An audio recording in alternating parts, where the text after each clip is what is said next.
All right, so to break it down and shed some light on what INEC means by it will be electronic, did they say? They will apply technology, but it will not be electronic voting. So let's understand what that means, and let's head to Abuja. Makma has joined up now. Hi, guys. Hello, Chamberlain, and good morning, Nigerians. It's definitely good to be back. We have joining us in the studio Mr. Pt.1, who's the Director ICT at the Independent National Electoral Commission. Mr. Pt.1, you're welcome to Sunrise Daily. Yeah, thank you. Great. So, I mean, we have heard that INEC will be deploying technology, but it would not be e-voting. What kind of technology is INEC looking at? Yeah, this matter has come up several times, and I have tried to explain it in many fora. Apart from the management aspect of using IT, there is the electoral process, and the electoral process consists of 5 aspects. Some people can call it 4, but I used to call it 5. And so how do you apply technology to these 5 aspects? By the time you understand these 5 aspects and the application of technology to this, you will understand what e-voting means. For instance, voter registration Sorry to interrupt you. Yeah. Are you saying that there are 5 aspects to voting? Of electoral process, not to voting. Electoral process is not only voting. Okay, to the electoral process. To the electoral process, you know. First is voter registration, which is going on. We apply technology to it. After that, the next stage is that when you have that instrument, you go to the polling booth to vote. How do I identify you? We apply technology to that. That's why you have the PVC, and that's why you have the card reader. After that, you now vote. So I call it e-balloting. Most Nigerians call it e-voting. So is that aspect of voting that we are saying we're not applying technology? It's still manual. We're still manual. We're going to use the ballot paper, you're going to vote. Then after voting, that's the third aspect. You now need to collate those results. How many people voted for A and B? We are going to apply technology to that. After that, you now begin to transport those results to the returning officer to announce. And that transportation includes you have to move from polling unit to ward, from ward to local government to state, depending on the constituency. We're going to apply technology to that. Tell us what is majorly different, because this controversy has always existed. INEC has always tried to differentiate between applying technology and what will eventually constitute electronic voting. Yeah. So we saw that during the 2015 elections, just before preceding the 2015 elections, there was huge controversy about the deployment of card readers, for instance. Yeah. And INEC insisted that no, that is not e-voting. It's just for the accreditation process, and it might not count in a court of law. Isn't that right? Yeah, like I said earlier about the 5 steps. The one you mentioned about accreditation is the use of the card reader. Yes. For me, the card reader, we use it to do that authentication.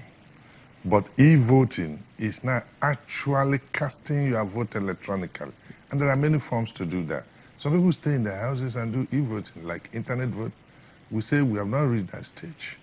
So for us, all other processes that is not actually e-voting that the law says don't do, technology can be used, like voter registration. So tell us now, what more are you deploying technology to? Because in the aspect of card readers, electronic registration, people are already used to that. In fact, yes. I think there's also a differentiation between the electronic register and the manual register. Yep. Is there still a controversy around which one you can use? No. Everybody knows electronic register is what we use. Is what you use yes. now. So tell us, what more is INEC, or what other technology is INEC looking to deploy that will be different from what you did in the 2015 elections? Yes, what we're trying to deploy is simple. We're going to improve on what we've done before. However, when you finish the election, if you notice, you will notice that people count the ballots and say, oh, this party has this number and this party has this number. And you write it on a paper manually. And you start transporting that result to the next collation officer, who now sums up all those results and put in a new figure. And you move to the next collation officer, depending on the constituency you're handling.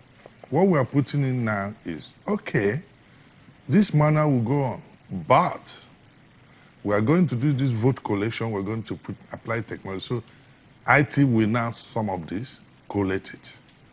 Instead of you are doing the transporting the result, IT will now transport and transmit this result straight to our central server.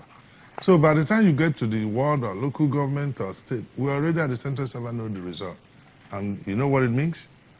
Manipulation or changing these results along the routes of the transportation will be removed. Mr. Onwofo, I want to comment on this, because if you have that transition from the manual balloting and the collation process and the transmission of it is of interest, because how do Nigerians have confidence? How do they gain confidence in the process whereby an INEC official, for example, will take that ballot paper that has the ink on it and will say that, you know, this is PDP as opposed to saying this is APC in the system, and then it's transported wrongly? Why should Nigerians have confidence at that leg of the process? Okay. Why they should have confidence is this. Number one, every party has its own polling agents. People are allowed to stay there. You come, you cast your vote, you're free to go or stay. And the result, the ballot is counted and put in there, and the polling agent signs it. And remember, we post the result there. We even allow you, like the chairman said, mandate. Citizens are free to take picture of that for further processing. So they're there. Nobody has been worried about results being manipulated at the polling station because everybody's there. We are worried that when these results are now being transported or transmitted between the polling units to the ward, to the local government, you begin to see at the final end where the returning officer announces the result, some changes. So we are going to put technology so that you can't change, so that result that most people were there, especially at the polling unit when it was announced, is transmitted to the central server. So what we do now with the central server, once we see any change, we can begin to audit and find out what happened. We know that the National Agency for Space and Engineering Infrastructure, NASENI, brought an innovation concerning the electoral process and automated innovation. Is that going to be at play in this next election? And whether it is or not, are you kind of implementing a multiplicity of technologies, or is it from one source? For now, we are working, actually, as a matter of fact, I'm a member of that committee. We are working with NASENI. They brought in some innovations. We are looking at it. Can we use it for 2019, or can we use it at 2023? We have not submitted our result, our findings. Good thinking, but we now submit the findings to the Commission and also to the Ministry of Science and Technology and NASENI. Be that as it may, what we have been doing, and that's why some of us are proud, is that most of the things we do in the Commission is indigenous.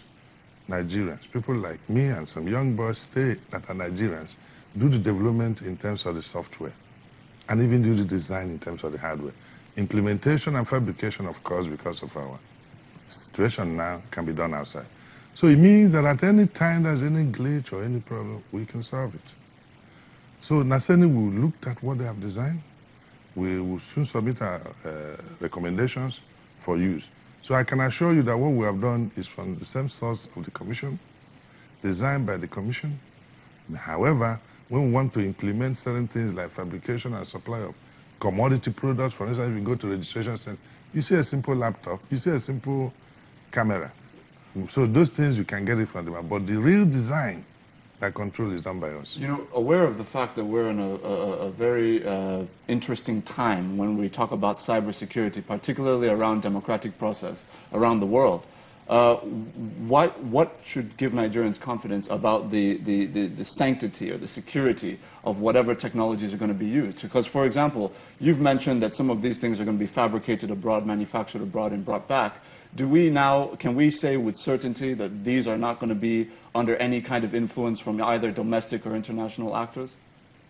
Every system is run by the software or the applications on it. We own the applications, we own the software. The commodity products like the laptop and scanner and all these are things you get in the market and can get it anywhere. In terms of security and cyber attack, the ones concerned me is the one about the Commission. How do I secure the data, the results that I'm going to collate and transmit? That's the one that concerns me. How am I going to secure it? How am I going to transmit? How am I going to secure the network? So these are the things. And I won't go into details, but we have done what we call threat analysis, vulnerabilities of all this, and work on that, on end-to-end security about that. However, if what happens influencing the populace is beyond the scope of the commission. So my idea is to make sure nobody attacks us, and we've been, so far, God has been with us. Is there end-to-end encryption? Oh, yes. Okay. That's why I don't want to go into details. But no, we're working sure that you don't manipulate our data.